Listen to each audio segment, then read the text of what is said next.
Assalamualaikum warahmatullahi wabarakatuh. Jumpa kembali bersama Pak Guru murid-murid dalam pelajaran SKI Sejarah Kebudayaan Islam kelas 3. Bagaimana kabar kalian murid-murid? Pak Guru berharap kalian baik-baik saja ya, dan tetap semangat meskipun di rumah.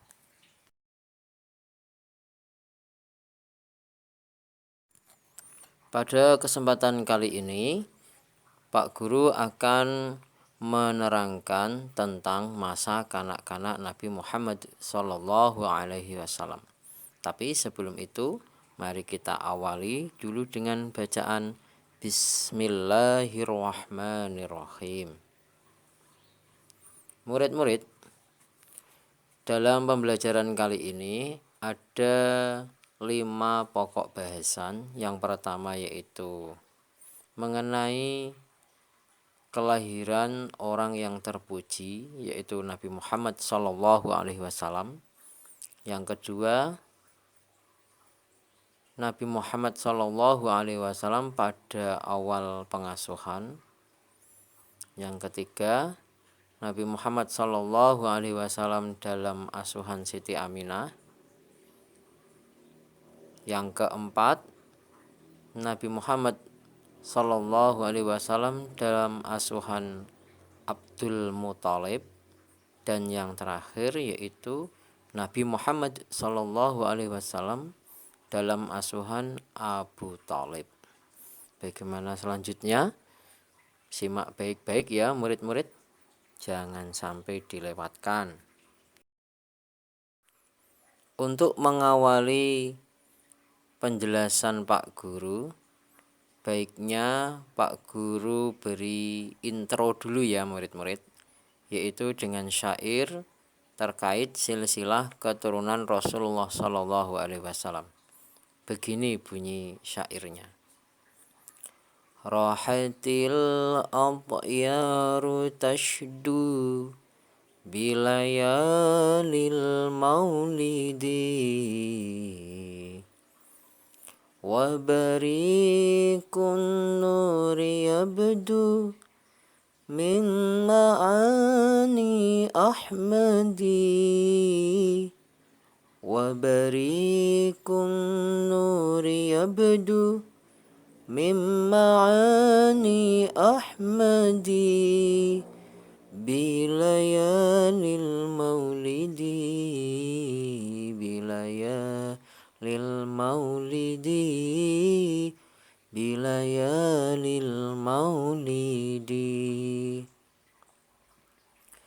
Abdullah nama ayahnya, Aminah ibundanya, Abdul Muthalib kakeknya, Abu Thalib pamannya, Khadijah istri setia, Fatimah putri tercinta. Semua bernasab mulia, dari Quraisy ternama. Inilah kisah sang Rasul yang penuh suka duka, yang penuh suka duka. Coba murid-murid amati gambar berikut. Apa yang murid temukan? Iya, banyak burung, betul. Ada gajah, juga betul. Banyak tentara, juga betul. Kira-kira itu gambar terkait tentang kisah apa murid-murid? Murid-murid tahu apa tidak? Nah, kita lanjutkan saja ya ceritanya. Itu adalah pasukan Abrahah yang sedang ingin menghancurkan Ka'bah.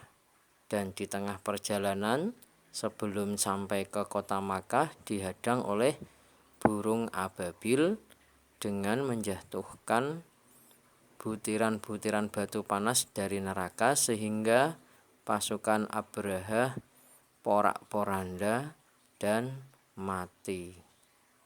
Itulah yang mengawali kelahiran dari Rasulullah Shallallahu Alaihi Wasallam. Rasulullah Shallallahu Alaihi Wasallam lahir pada hari Senin, tanggal 12 Rabiul Awal tahun gajah. Nah, ingat ya murid-murid, tahun gajah. Kenapa dinamakan tahun gajah? Karena di tahun itu Ka'bah ingin diserang tentara gajah oleh Raja Abroha. Seperti yang Pak Gu terangkan pada gambar di atas.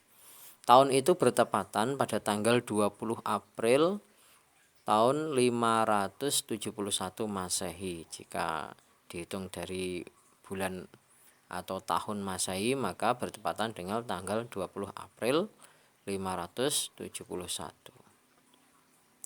Beliau Rasulullah Shallallahu Alaihi Wasallam dilahirkan dalam keluarga bangsawan Quraisy yang sangat dihormati dan disegani.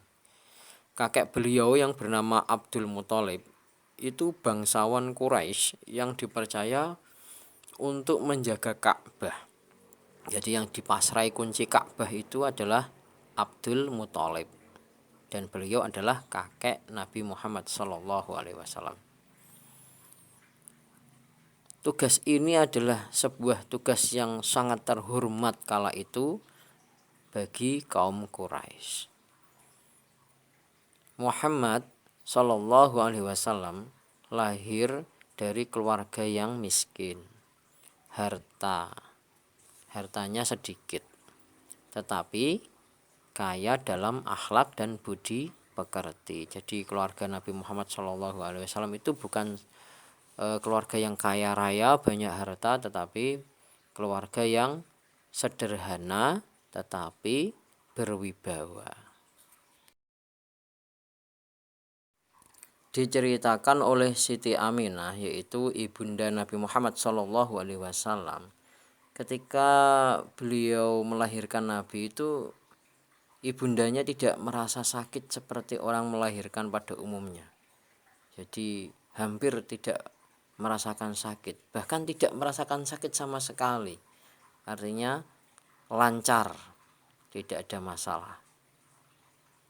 Dan mendengar kabar bahwa Siti Aminah sudah melahirkan, itu kakek Nabi Muhammad SAW yang bernama Abdul Muthalib itu sedang tawaf di Ka'bah, mengelilingi Ka'bah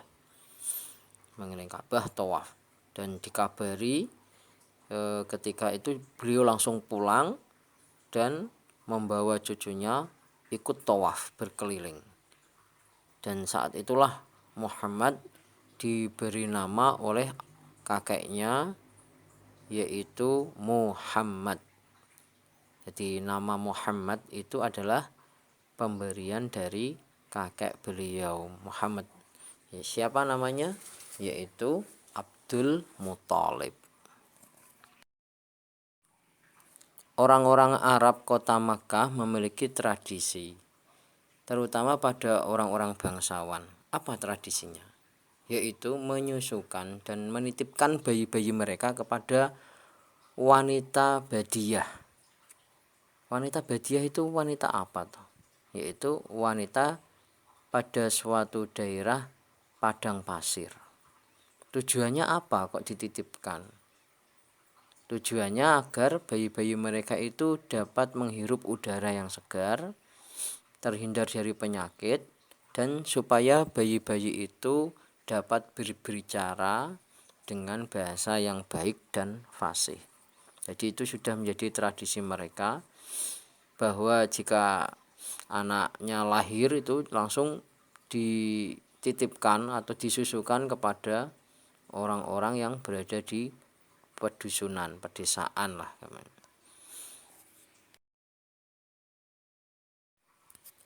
Nabi Muhammad SAW setelah dilahirkan disusui oleh Suwaibah al-Aslamiyah selama 3 hari. sesudah penyusuan ibu beliau. Suwaibah itu siapa sih? Suwaibah adalah pelayan paman Nabi yang bernama Abu Lahab. Kemudian Nabi diserahkan oleh ibunya kepada seorang wanita Badiah yang bernama Halimatus Sa'diyah. Halimatus Sa'diyah itu berasal dari Bani Sa'ad, yaitu kabilah Hawazin yang letaknya di perkampungan Bani Sa'ad. Nah, di dalam Bani Sa'ad inilah Nabi Muhammad SAW diasuh dan dibesarkan. Melalui pertolongan Allah Subhanahu wa taala, setelah Nabi Muhammad berada dalam asuhan Halimah, binatang ternaknya itu dapat berkembang biak dengan baik. Tanaman kebun dan sayurannya pun tumbuh subur. Penghidupan Halimah semakin makmur, air susuannya itu pun lancar sekali. Sehingga anak-anaknya pun tidak merasa kelaparan lagi dan Halimah pun menjadi gemuk dan sehat. Ini suatu berkah ketika si Halimah itu menyusui Nabi Muhammad SAW. Halimah telah mendapat rahmat dari Allah Subhanahu wa taala dengan sebab mengasuh Nabi Muhammad SAW. Halimah sangat menyayangi Muhammad seperti menyayangi anaknya sendiri. Nah, Nabi Muhammad SAW itu tinggal bersama Halimah selama 4 tahun. Selama 4 tahun diasuh Halimah, kemudian Muhammad dikembalikan kepada Siti Aminah. Semenjak itulah beliau tinggal bersama ibundanya. Sesudah Muhammad berusia kira-kira 6 tahun, kemudian beliau dibawa oleh ibunya ke Madinah bersama dengan Ummu Aiman untuk diperkenalkan kepada keluarga neneknya Bani Najjar dan berziarah ke makam ayahnya. Siapa ayah beliau? Yaitu Abdullah bin Abdul Muthalib.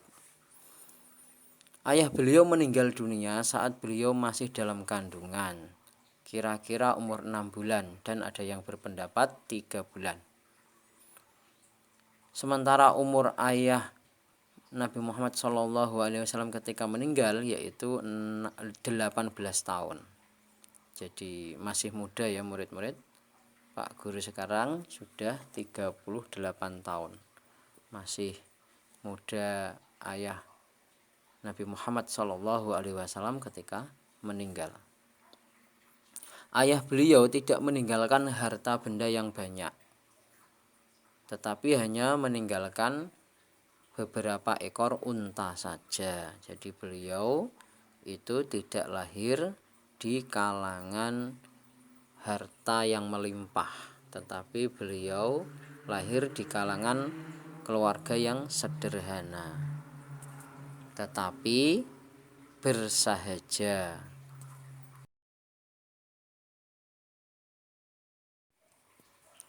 Nabi Muhammad SAW beserta ibundanya tinggal di Madinah itu kira-kira 1 bulan.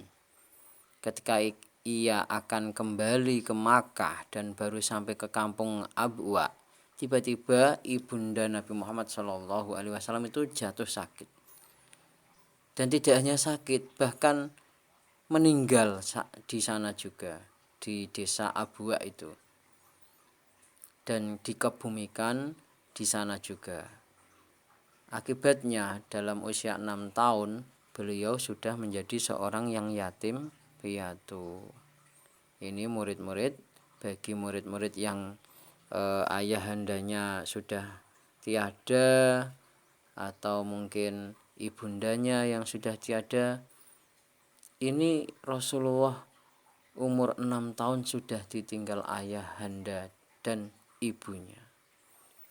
Artinya penderitaan beliau itu, kesedihan beliau itu sudah diuji Allah sejak kecil.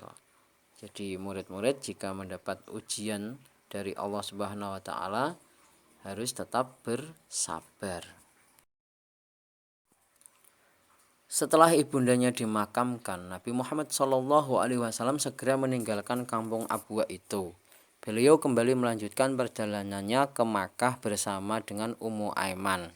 Dan sebagian sejarah ada yang mengatakan beliau kembalinya tidak dengan Ummu Aiman, tetapi dengan kakeknya yaitu Abdul Muthalib. Sejarah yang lain diceritakan di sejarah yang lain bukan dengan Abu Thalib, tetapi dengan Suwaibah. Ya, untuk perbedaan sejarah ini tidak usah diperpanjang ya. Yang penting kembali ke Makkah gitu aja. Dan semenjak saat itulah ketika sudah sampai ke Makkah, beliau diasuh oleh kakeknya yang bernama Abdul Muthalib. Nah, ini kisahnya, yaitu Nabi Muhammad SAW dalam asuhan Abdul Muthalib. Nama Nabi Muhammad SAW itu ada dua murid-murid. Yang pertama yaitu Muhammad, yang kedua yaitu Ahmad. Jadi Muhammad itu nama yang diberikan oleh kakek beliau saat lahir, dibawa memutari mengelilingi Ka'bah. Tadi Pak Guru sudah menceritakan di awal. Dan yang kedua adalah Ahmad, itu pemberian dari Allah Subhanahu wa taala yang tertulis dalam Al-Qur'an. Nanti bisa murid cari itu. Nabi berada dalam asuhan kakeknya itu selama 2 tahun murid-murid. Jadi tidak lama. Selama 2 tahun kakeknya meninggal. Innalillahi wa inna ilaihi rajiun di usia 80 tahun. Dan Nabi Muhammad lagi-lagi berada dalam kesepihan. Cobaan demi cobaan, ditinggal mati orang tuanya, ditinggal mati ibunya, ditinggal mati kakeknya. Beliau sebatang kara di usia 8 tahun.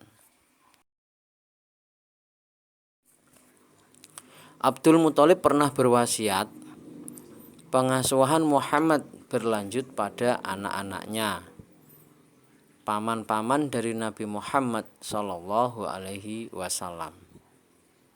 Setelah itu Nabi Muhammad diasuh oleh pamannya yaitu Abu Thalib. Ini karena ada wasiat dari kakeknya.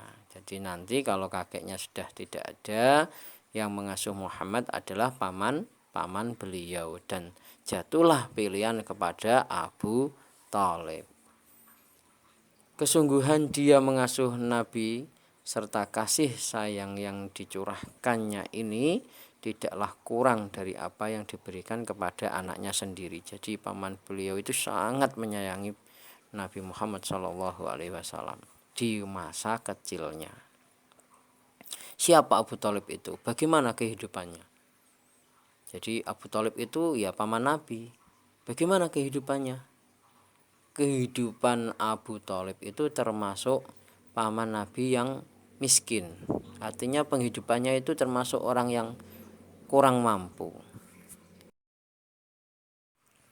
Murid-murid perlu murid-murid ketahui bahwa Nabi Muhammad SAW di waktu kecil itu sering mengembala kambing. Kambing siapa yang dikembala oleh Nabi Muhammad SAW? Ya kepunyaan orang Arab, orang Mekah. Kenapa mengembala kambing? Ya karena beliau membutuhkan dana, membutuhkan uang untuk bertahan hidup. Karena apa? Karena paman beliau adalah tergolong orang yang berpenghidupan pas-pasan. Jadi beliau itu bekerja mengembala kambing orang-orang Makkah dengan imbalan tertentu.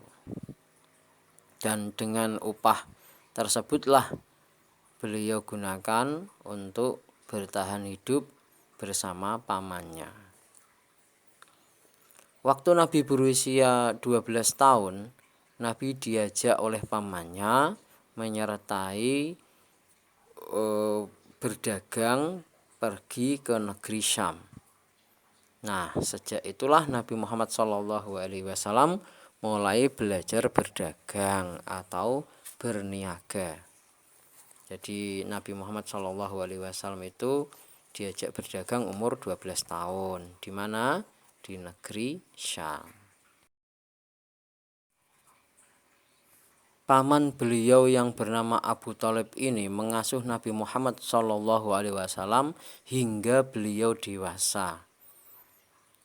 Dan Abu Thalib ini pula lah yang melindungi jiwa Nabi Muhammad SAW, baik sewaktu masih kanak-kanak maupun setelah menjadi Rasul. Jadi bentengnya Nabi saat menjadi Rasul ini pun juga paman beliau yang bernama Abu Thalib. Oleh karena itu Nabi Muhammad SAW sangat sayang terhadap pamannya itu. Nabi Muhammad SAW tidak pernah terpaut jauh dari pamannya Abu Thalib. Mereka selalu dekat sejak usia 8 tahun hingga berusia 25 tahun. Jadi Masya Allah, ini adalah paman yang sangat mencintai keponakannya. Jadi nanti murid-murid jika punya keponakan, tirulah Abu Thalib yang sangat menyayangi keponakannya. Jangan sampai seperti Abu Lahab ya murid-murid. Abu Lahab itu tidak sayang kepada keponakannya, malah memusuhinya. Murid-murid, pada suatu hari itu pernah Nabi Muhammad SAW itu diajak oleh pamannya Abu Thalib mendatangi perayaan di hadapan berhala yang namanya Hubal. Wah, pokoknya rame-rame di situ. Rame-rame makan-makan itu sambil menyembelih hewan dan dimakan bareng-bareng. Pokoknya perayaan besar-besaran lah untuk memuja berhala yang namanya Hubal. Loh, kok diajak ke berhala Hubal itu? Apa pamannya tidak Islam murid-murid? Iya, tidak, belum. Saat itu belum ada agama Islam. Nah, orang Makkah masih menyembah berhala. Tetapi Nabi Muhammad menolaknya. Nabi malah menjawab, "Paman, tiap-tiap saya mendekat sebuah berhala, itu tampak kepada saya seorang laki-laki putih, tinggi, dan berteriak dengan mengatakan, 'Mundur Muhammad, jangan sentuh.'" Nah, seperti itu murid-murid. Jadi Nabi Muhammad itu setiap ingin mendekati berhala, dia diajak pamannya ya itu langsung dia itu melihat beliau Nabi Muhammad SAW itu melihat sesosok. Jadi sesosok ya Pak Guru mungkin memaknai ini suatu malaikat ya, melihat malaikat yang menjaga Nabi untuk menjauh dari berhala itu. Ini adalah bukti bahwa Nabi itu terjaga alias maksum, terjaga dari perbuatan yang keji atau menyembah berhala. Nah, murid-murid, tibalah saatnya Pak Guru ingin bertanya sesuatu kepada murid-murid. Sudah siap ya? Tadi tidak bosan kan menyimak penerangan dari Pak Guru? Oke, ada 5 pertanyaan yang murid-murid bisa jawab di buku tugas murid-murid. Nanti ditulis ya dalam halaman ini, nanti videonya di skip. Kemudian setelah videonya di skip, lalu murid-murid tulis 5 soal berikut ini dan cari jawabannya dalam video yang Pak Guru terangkan tadi. Nanti dicari di keterangan atas tadi ya. Nanti dicari jawabannya.